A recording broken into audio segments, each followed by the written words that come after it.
चौहान निम्बा की खबरों में सबसे पहले डालते नजर आज के मुख्य समाचारों पर। महाविद्यालय निदेशक अध्यक्ष व सचिव का पुतला दहन कर एरविला कॉलेज को स्थायी संबद्धता दिलाने की मांग। किसान आंदोलन को लेकर हो रही बैठक के दौरान विवाद, मुकदमा दर्ज करने की मांग को लेकर सदर पुलिस थाना पहुंचे ग्रामीण। बिना पार्किंग वाले निजी अस्पतालों के संचालकों को जारी होंगी नोटिस, कलेक्टर ने सीएमएचओ को दिए निर्देश। चोरी के शक में 2 नाबालिग सहित 3 जनों को थाना ले जाकर किया टॉर्चर, आक्रोशित नागरिकों का पुलिस थाना पर प्रदर्शन, दोनों पुलिस कर्मियों के खिलाफ कार्रवाई की मांग। अब खबरें विस्तार से। टाउन के नेहरू मेमोरियल विधि महाविद्यालय को स्थायी संबद्धता दिलाने की मांग को लेकर आंदोलन कर रहे छात्र छात्राओं ने सोमवार को कॉलेज के मुख्य गेट के समक्ष कॉलेज का संचालन करने वाली राष्ट्रीय शिक्षण संस्थान समिति के निदेशक अध्यक्ष सचिव का प्रतीकात्मक पुतला जलाकर विरोध प्रकट किया।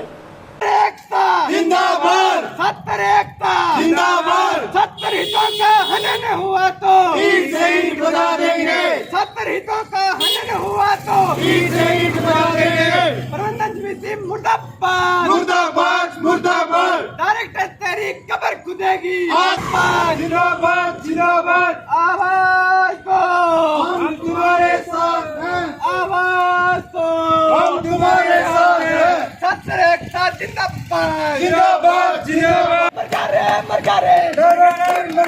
राम नाम सत्य है, सत्य बोलेगा फिर। राम नाम सत्य है, सत्य बोलेगा फिर। विदित है एनएम लॉ कॉलेज में आज प्रबंधन समिति डायरेक्टर अध्यक्ष और सचिव का पुतला दहन किया गया।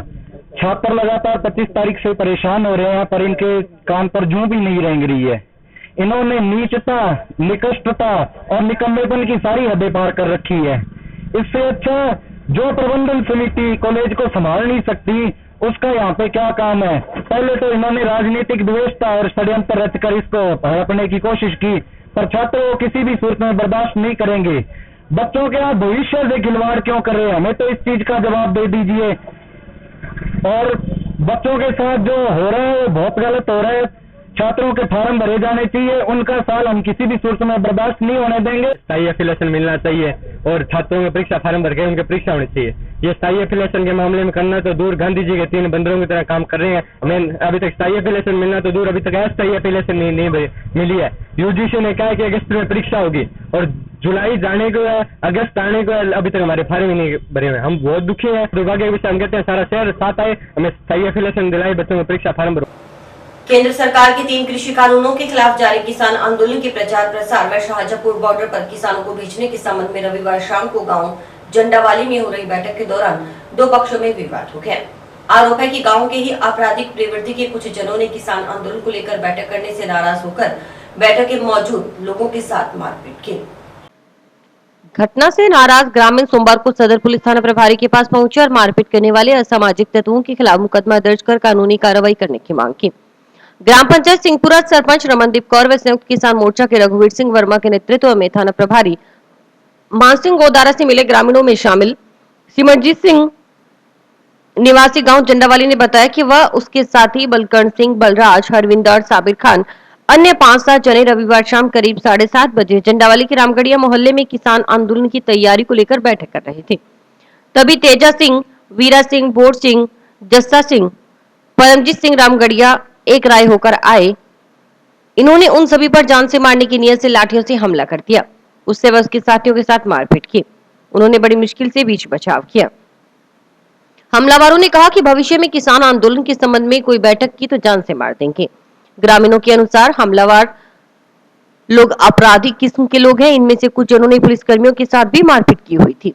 पूर्व सरपंच के पति को भी थप्पड़ मारा था। उन पर पहले से भी कई मुकदमे दर्ज हैं। ग्रामीणों का कहना था कि अगर हमलावरों के खिलाफ कोई कार्रवाई नहीं हुई तो भविष्य में किसान आंदोलन से जुड़े लोगों के साथ कोई घटना भी कर सकते हैं। इस पर थाना प्रभारी गोदारा ने ग्रामीणों को उचित कार्रवाई करने का भरोसा दिलाया।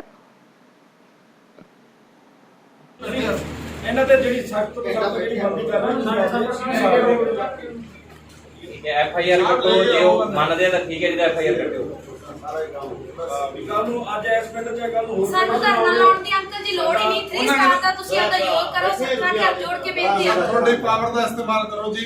ਉਹਨਾਂ ਨੇ ਤਾਂ ਹਾਈ ਕਮਾਂਡ ਦਾ ਫੋਨ ਵੀ ਕਰਾਤਾ, ਫੋਨ ਅਸੀਂ ਵੀ ਕਰਵਾ ਦਿਆਂਗੇ। ਹੋਰ ਤਾਂ ਮਤਲਬ ਲੱਗਦਾ ਹੈ ਕਿ ਪਰੇਸ਼ਾਨ ਕਰਦੇ ਜੀ ਕੋਈ ਕਹਿੰਦਾ ਨਹੀਂ ਆ ਵੀ ਰਿਕਾर्ड अच्छा आमनाथ पर के साहब पुलिस के साथ मारपीट कोई मुकदमा चल रहा है। ऐसे गल हो गया आप पुलिस आगे मारपीट करिए पुलिस आगे मारपीट करी, थप्पड़ मारा, एक सिपाही का थप्पड़ मारे, 2.5 बंदा सरपंच सारे साहब सदर थाने गए। मेरे थप्पड़ मारा जब मैं सरपंच बने हूँ, ये टाइम बहुत तगड़ो मुकदमों पड़े आवाम के खिलाफ। काम के लोग पंचायती कर ली, मैं तो कोई बात नहीं, लोगों की बात मान। श्रीमती, कल हमारी किसान आंदोलन के बारे में मीटिंग हुई थी शाम को 7 बजे। हम झंडावाड़ी गांव में सारे किसान साथियों ने मीटिंग बुलाई थी भी, शाहजहापुर बॉर्डर पर आदमी भेजने थे। हम मीटिंग कर रहे थे, तभी अचानक दारू पी के ये बीरा सिंह, तेजा सिंह और बोर सिंह तीनों आदमी आए। उन्होंने हाथापाई की और कह रहे हैं हम किसान आंदोलन आगे से नहीं चलने देंगे, देखते हैं कौन चलाता है। बाद में जाकर घर पर इन्होंने गुंडे बुलवाए और हमें धमकियां दिलवाई।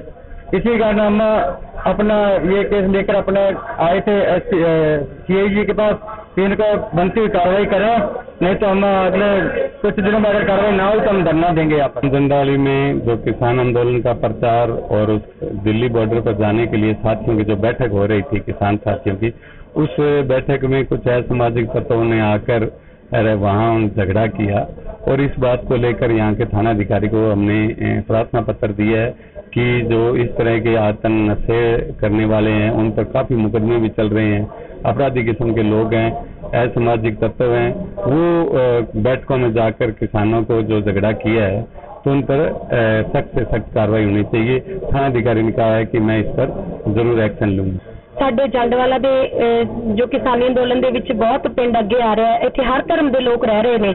ਇਹਨਾਂ ਨੇ ਕੱਲ ਮਤਲਬ ਇਕੱਠੇ ਹੋਏ ਵੀ ਆਪਾਂ ਆਪਣੀ ਕਿਸਾਨੀ ਧਰਮ ਨੂੰ ਹੋਰ ਅੱਗੇ ਲੈ ਕੇ ਜਾਣਾ ਹੈ, ਪਰ ਕੁਝ ਅਸਮਾਜਿਕ ਤੱਤਵ ਜਿਹੜੇ ਇਸ ਅੰਦੋਲਨ ਨੂੰ ਕਮਜ਼ੋਰ ਕਰਨਾ ਚਾਹੁੰਦੇ ਆ ਤੇ ਉਹਨਾਂ ਨੇ ਮਤਲਬ ਸਾਡੇ ਕਿਸਾਨ ਭਰਾਵਾਂ ਤੇ ਐਪ ਸ਼ਬਦ ਬੋਲੇ ਤੇ ਕੁਝ ਮਤਲਬ ਉਹਨਾਂ ਦੇ ਮਾਰਾ ਕੁੱਟੀ ਵੀ ਕੀਤੀ। ਅਸੀਂ ਉਸ ਦਾ ਮਤਲਬ ਐਪਲੀਕੇਸ਼ਨ ਲਾਉਣ ਅਸੀਂ ਥਾਣੇ ਦੇ ਵਿੱਚ ਸਦਰ ਥਾਣੇ ਦੇ ਵਿੱਚ ਪਹੁੰਚੇ। ਅਸੀਂ ਪ੍ਰਸ਼ਾਸਨ ਨੂੰ ਬੇਨਤੀ ਕਰਦੇ ਹਾਂ ਵੀ ਸਖਤ ਤੋਂ ਸਖਤ ਕਾਰਵਾਈ ਕੀਤੀ ਜਾਵੇ, ਕਿਉਂਕਿ ਜੇ ਅੱਜ ਉਹਨਾਂ ਤੇ ਕਾਰਵਾਈ नहीं हुई तो कल ਨੂੰ ਹੋਰ ਉੱਪਰ ਉੱਠ ਕੇ ਸਾਡੇ ਕਿਸਾਨ ਭਰਾਵਾਂ ਦੇ ਮਤਲਬ ਕਿਸਾਨੀ ਅੰਦੋਲਨ ਨੂੰ ਕਮਜ਼ੋਰ ਕਰਨਗੇ। बहुत बहुत धन्यवाद। शहर के ऐसे निजी अस्पताल जिनके बाहर वाहन खड़े करने के लिए पार्किंग स्थल की व्यवस्था नहीं की गई है, ऐसे अस्पतालों के संचालकों को चिकित्सा एवं स्वास्थ्य विभाग की ओर से नोटिस जारी किए जाएंगे। सोमवार को कलेक्ट्रेट सभागार में हुई मौसमी बीमारियों, बिजली पानी समेत विभिन्न विभागों की समीक्षा बैठक में कलेक्टर नटमल डिडेल ने चिकित्सा एवं स्वास्थ्य विभाग के अधिकारियों को निर्देश दिए। मुख्य चिकित्सा एवं स्वास्थ्य अधिकारी डॉक्टर नवनीत शर्मा ने बताया कि समीक्षा बैठक में कलेक्टर ने कोविड-19 की संभावित तीसरी लहर को लेकर निर्देशित किया है। कलेक्टर ने बैठक के दौरान संगरिया व भादरा में स्थापित हो रहे ऑक्सीजन जनरेशन प्लांट की प्रगति रिपोर्ट के बारे में जानकारी ली। साथ ही निजी अस्पतालों के सामने सड़कों पर वाहन खड़े रहने के लिए संबंधित अस्पताल संचालकों को नोटिस जारी करने के भी निर्देश दिए। CMHO ने कहा कि निर्देशों की पालना में ऐसे निजी अस्पताल जिनके बाहर पार्किंग की व्यवस्था नहीं है, उनके संचालकों को नोटिस जारी किए जाएंगे। जी, माननीय जिला कलेक्टर महोदय ने जो बैठक ली है उसमें तीसरी लहर की तैयारियों के लिए निर्देशित किया है। जो ऑक्सीजन प्लांट की जो भादरा और संगरिया में जयपुर से कंस्ट्रक्शन सिविल वर्क चल रहा है उसकी प्रोग्रेस रिपोर्ट के बारे में पूछा।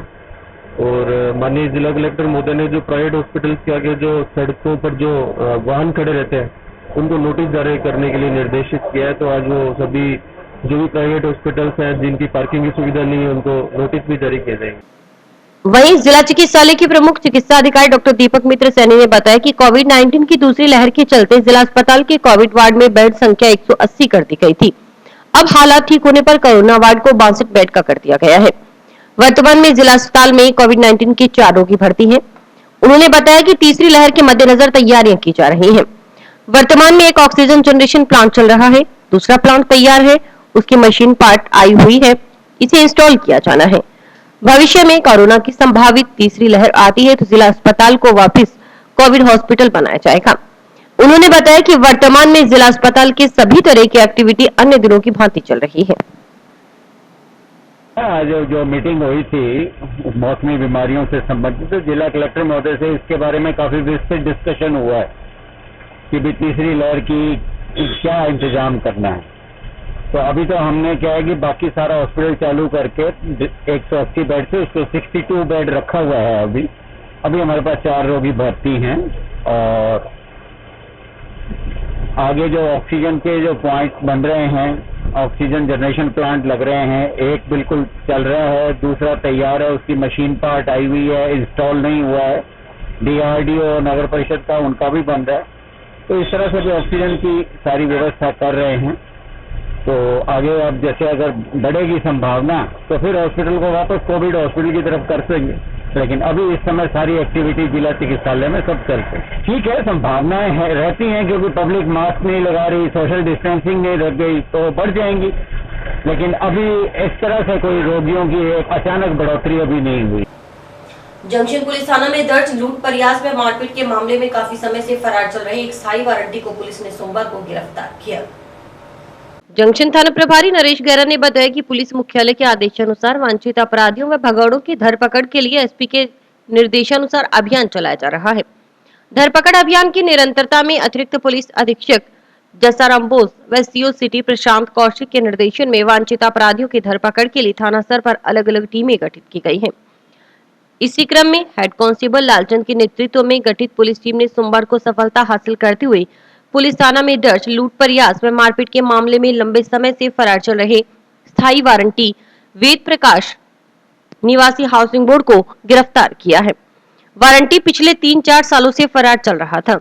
स्थायी वारंटी को गिरफ्तार करने में कांस्टेबल श्रवण की विशेष भूमिका रही। पुलिस टीम में कांस्टेबल हरजीत सिंह शामिल थे। श्रीमान एसपी साहब के आदेशानुसार और पुलिस मुख्यालय द्वारा जो निर्देश प्राप्त हुए, स्थायी वारंटियों वांछित अपराधियों की गिरफ्तारी का अभियान चलाया जा रहा है और इसी के तहत आज थाना स्तर की जो टीम गठित की गई थी उसके द्वारा वेद प्रकाश निवासी हाउसिंग बोर्ड को, जो पिछले करीब 3-4 साल से फरार चल रहा था, उसको गिरफ्तार किया गया है और न्यायालय में पेश करने की कार्रवाई की जाए। चोरी करने के शक में 2 नाबालिग लड़कों सहित 3 जनों को बाजार से उठाकर पुलिस थाना ले जाने में करीब 3.5 घंटे तक प्रताड़ित करने का आरोप लगाते हुए आक्रोशित नागरिकों ने सोमवार को गोलूवाला पुलिस थाना पर प्रदर्शन किया। नागरिकों ने थाना की दोनों पुलिसकर्मियों को हटाने व उनके खिलाफ कार्रवाई करने की मांग का एसपी के नाम थाना प्रभारी को ज्ञापन सौंपा। गोलूवाला सियांगान सरपंच प्रतिनिधि जगदीश सारस्वत और गणेश कालवा के नेतृत्व में पुलिस थाना पर प्रदर्शन कर रहे नागरिकों का कहना था कि पढ़ाई करने वाला गोलूवाला निवासी 17 वर्षीय अनिल कुमार रविवार शाम करीब 6:30 बजे कॉपी किताब लेने के लिए बाजार गया था। रास्ते में उसे गोलूवाला के ही अर्जुन वाल्मीकि व शोपतराम मेघवाल मिल गए। अर्जुन आर्मी की तैयारी करता है, शोपतराम पढ़ाई करता है। वे तीनों आपस में बातें ही कर रहे थे कि तभी पुलिस वाल थाना के 2 सिपाही सुरेंद्र व विष्णुदत्त वहां आए। आते ही तीनों को पकड़ लिया और अभद्र व्यवहार करते हुए गाली गलौज किया। उन्होंने कहा कि तीनों ने कुल्फी वाले के यहाँ चोरी की है। इस पर तीनों लड़कों ने कहा कि वे उन पर गलत शक कर रहे हैं। उन्होंने कोई चोरी नहीं कही, लेकिन फिर भी दोनों सिपाही नहीं माने और जोर जबरदस्ती करते हुए तीनों को पकड़कर पुलिस थाना ले गए। पुलिस थाना ले जाकर भी चोरी का आरोप लगाते हुए जाति सूचक गालियां निकाली। फिर उन्होंने अपने परिजनों को सूचना दी तो वे थाना आए और रात्रि करीबन 10 बजे उन्हें घर लेकर गए। नागरिकों ने आरोप लगाया कि दोनों सिपाहियों ने तीनों लड़कों को शाम 6:30 बजे से लेकर रात्रि 10 बजे तक पुलिस थाना में रखकर उनके साथ मारपीट की, प्रताड़ित किया और जाति सूचक गालियां निकाली। इससे तीनों लड़कों को शारीरिक व मानसिक परेशानी का सामना करना पड़ा है। आक्रोशित नागरिकों ने चेताया कि अगर समय रहते दोनों सिपाहियों के खिलाफ कानूनी कार्रवाई नहीं की गई तो बड़े स्तर पर आंदोलन किया जाएगा। सिंधी समाज की बेटी ललिता ननकानी का आरएएस में 57वीं रैंक के साथ चयन के बाद सोमवार को टाउन प्रेमनगर में बेटी के ननिहाल गुलराज वाधवानी के निवास पर स्वागत किया गया। इस स्वागत कार्यक्रम में पूज्य सिंधी पंचायत के गणमान्य नागरिकों ने भी हिस्सा लिया। ललिता ननकानी के ननिहाल में खुशी का माहौल रहा। उनका माल्यार्पण कर तिलक लगाकर रंग गुलाल उड़ाकर स्वागत किया गया। पूज्य सिंधी पंचायत अध्यक्ष रतनलाल वाधवानी, उपाध्यक्ष मुरलीधर हरवानी, सचिव घनश्याम मेघवानी, कोषाध्यक्ष पुरुषोत्तम तुलसानी ने फूलमाला प्रदान कर आरएएस में चयनित ललिता का स्वागत किया। इस मौके पर समाज के प्रतिनिधियों ने कहा कि प्रशासनिक सेवा में समाज की बेटी के चुने जाने से न केवल परिवार बल्कि पूरा सिंधी समाज गौरवान्वित हुआ है। मेहनत लगन के कारण ही प्रथम प्रयास में ललिता ने 57वीं रैंक हासिल कर पूरे हनुमानगढ़ का नाम रोशन किया है। ललिता समाज के अन्य बच्चों व बेटियों के लिए प्रेरणा स्रोत बनेगी। वहीं ललिता के पिता कुंदन लाल ननकानी ने अपनी बेटी के आरएएस में चयनित होने पर खुशी जताते हुए समाज के बच्चों को प्रेरणा दी कि भविष्य में वे भी इसी प्रकार मेहनत कर सफलता की ओर अग्रसर हों।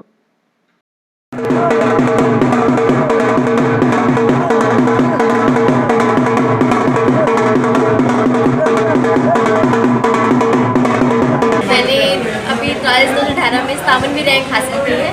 मैं हनुमानगढ़ से हूँ। मैं इस सफलता का श्रेय परमपिता परमात्मा भाटिया आश्रम के संस्थापक श्री परवीन की भाटिया, हमारे माता पिता और अपने सहपाठियों मतलब सहज जो मेरे दोस्त हैं सेठा जी और सोनी जी, उनका मैं धन्यवाद। और मैं चाहती हूँ इसका कोई भी तोड़ नहीं है, आपको सिर्फ मेहनत करनी ही पड़ेगी। मेहनत में कोई भी शॉर्टकट नहीं है। आपको जितने भी नकारात्मक चीज़ें हैं उनसे दूर रहिए, मोबाइल फोन या डिस्ट्रैक्शन जितने भी हैं उनसे दूर रहिए और ज़्यादा से ज़्यादा मेहनत कीजिए। घर घर औषधि योजना को लेकर सोमवार को डीएफओ कार्यालय में जिला स्तरीय कार्यशाला का आयोजन किया गया।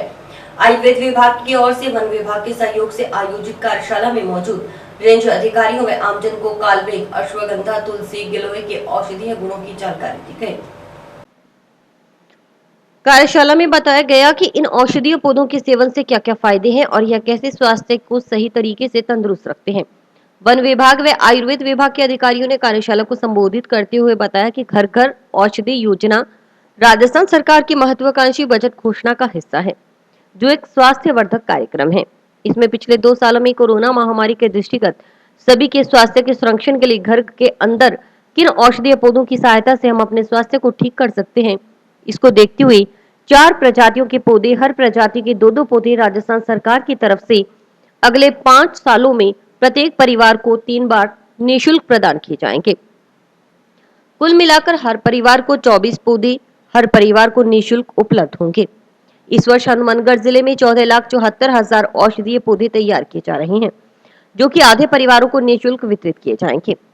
कार्यशाला में मौजूद रेंज अधिकारी व वन विभाग के स्टाफ को अवगत करवाया गया कि आमजन को किस प्रकार औषधीय पौधों के बारे में जानकारी देनी है, साथ ही किस प्रकार से इन पौधों को उनके घर तक पहुंचाना है, इसकी कार्य योजना पर चर्चा की गई। कार्यशाला के बाद अब रेंज अधिकारी मंगलवार को घर घर औषधि योजना को लेकर ब्लॉक स्तर पर बैठक लेंगे। घर औषधि योजना राजस्थान सरकार की एक महत्वाकांक्षी बजट घोषणा का हिस्सा है। इसमें पिछले 2 सालों में कोरोना महामारी के दृष्टिगत सभी के स्वास्थ्य के संरक्षण हेतु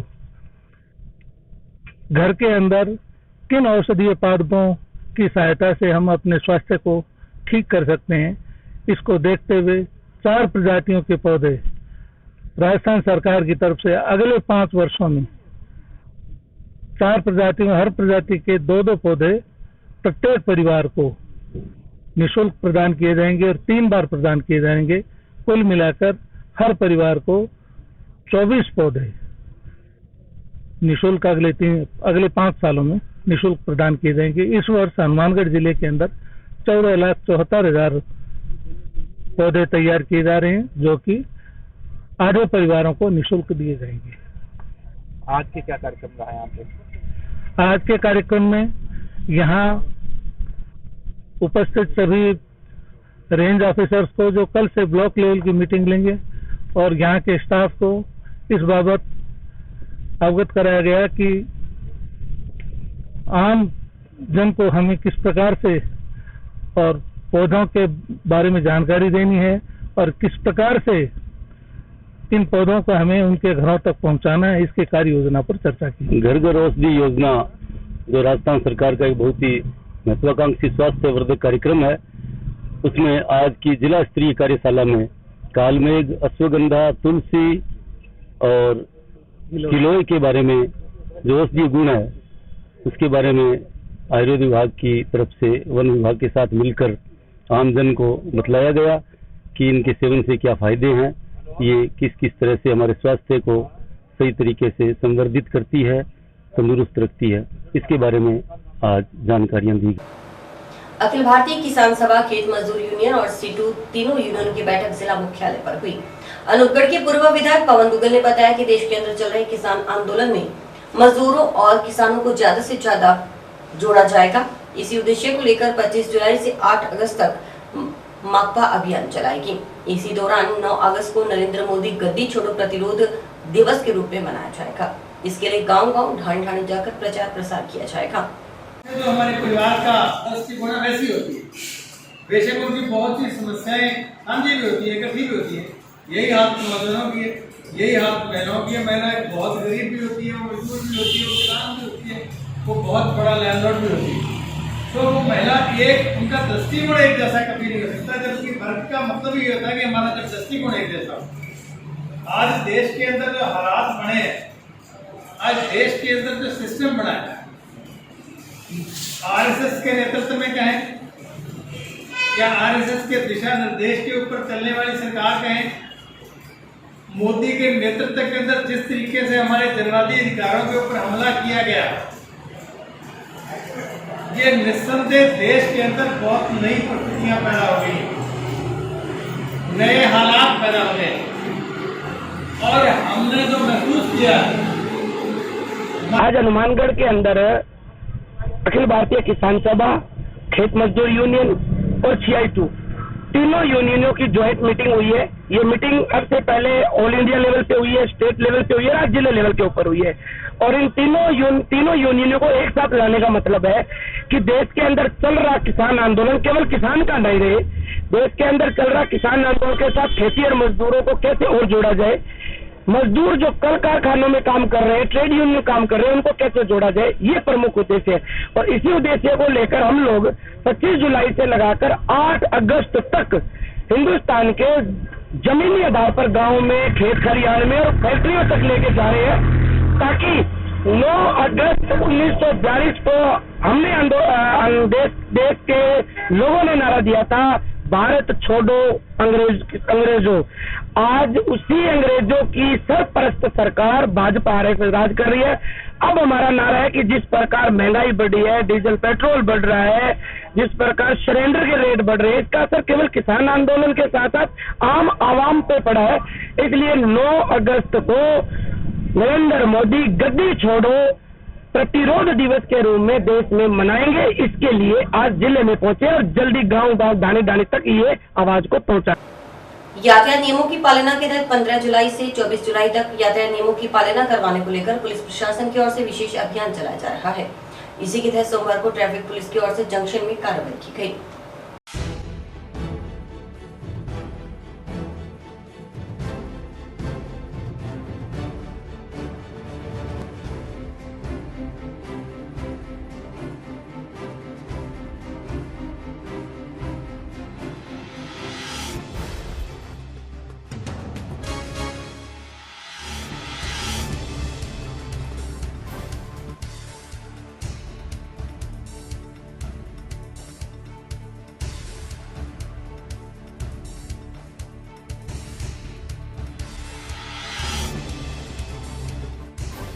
यातायात नियमों की पालना में पुलिस मुख्यालय के आदेशानुसार जिला पुलिस अधीक्षक महोदया के निर्देशानुसार दिनांक 15/7/2021 से 24/7/2021 तक यातायात नियमों की पालना में एक विशेष अभियान चल रहा है, जिसमें जो लोग विदाउट हेलमेट चल रहे हैं, दुपहिया वाहन चालक जो सीट बेल्ट नहीं लगा रहे हैं और तेज गति से जो वाहन चला रहे हैं, उनके खिलाफ कार्रवाई की जा रही है। आज यहाँ गंगानगर हनुमानगढ़ जंक्शन में गंगानगर फाटक के समीप यहाँ नाका लगाया गया यातायात पुलिस द्वारा, और जो विदाउट हेलमेट चल रहे थे उनके खिलाफ कार्रवाई की गई है। और जो मोबाइल पे बात कर रहे थे, जिनके पास डॉक्यूमेंट नहीं थे, उनके वाहनों को भी सीज किया गया है। करीब 6 से 7 वाहन सीज किए गए हैं और 40 से 50 चालान किए गए हैं। और बार बार यही कहा जा रहा है कि आप लोग यातायात नियमों की पालना करें, जो भी वाहन चालक हैं, ताकि आपका जीवन बचा रहे। क्योंकि काफी लोगों को देखा जाता है कि हेलमेट ले लेते हैं घर से, पर उससे पीछे लगा देते हैं या शीशे के अंदर टांग देते हैं या डिग्गी में रख देते हैं। ऐसा नहीं करें, आप लोग लगाकर चलें। जब जो चीज ले ली गई है उसको लगाएं आप लोग, ताकि आप सुरक्षित रहें। हेड इंजरी को बचाता है हेलमेट।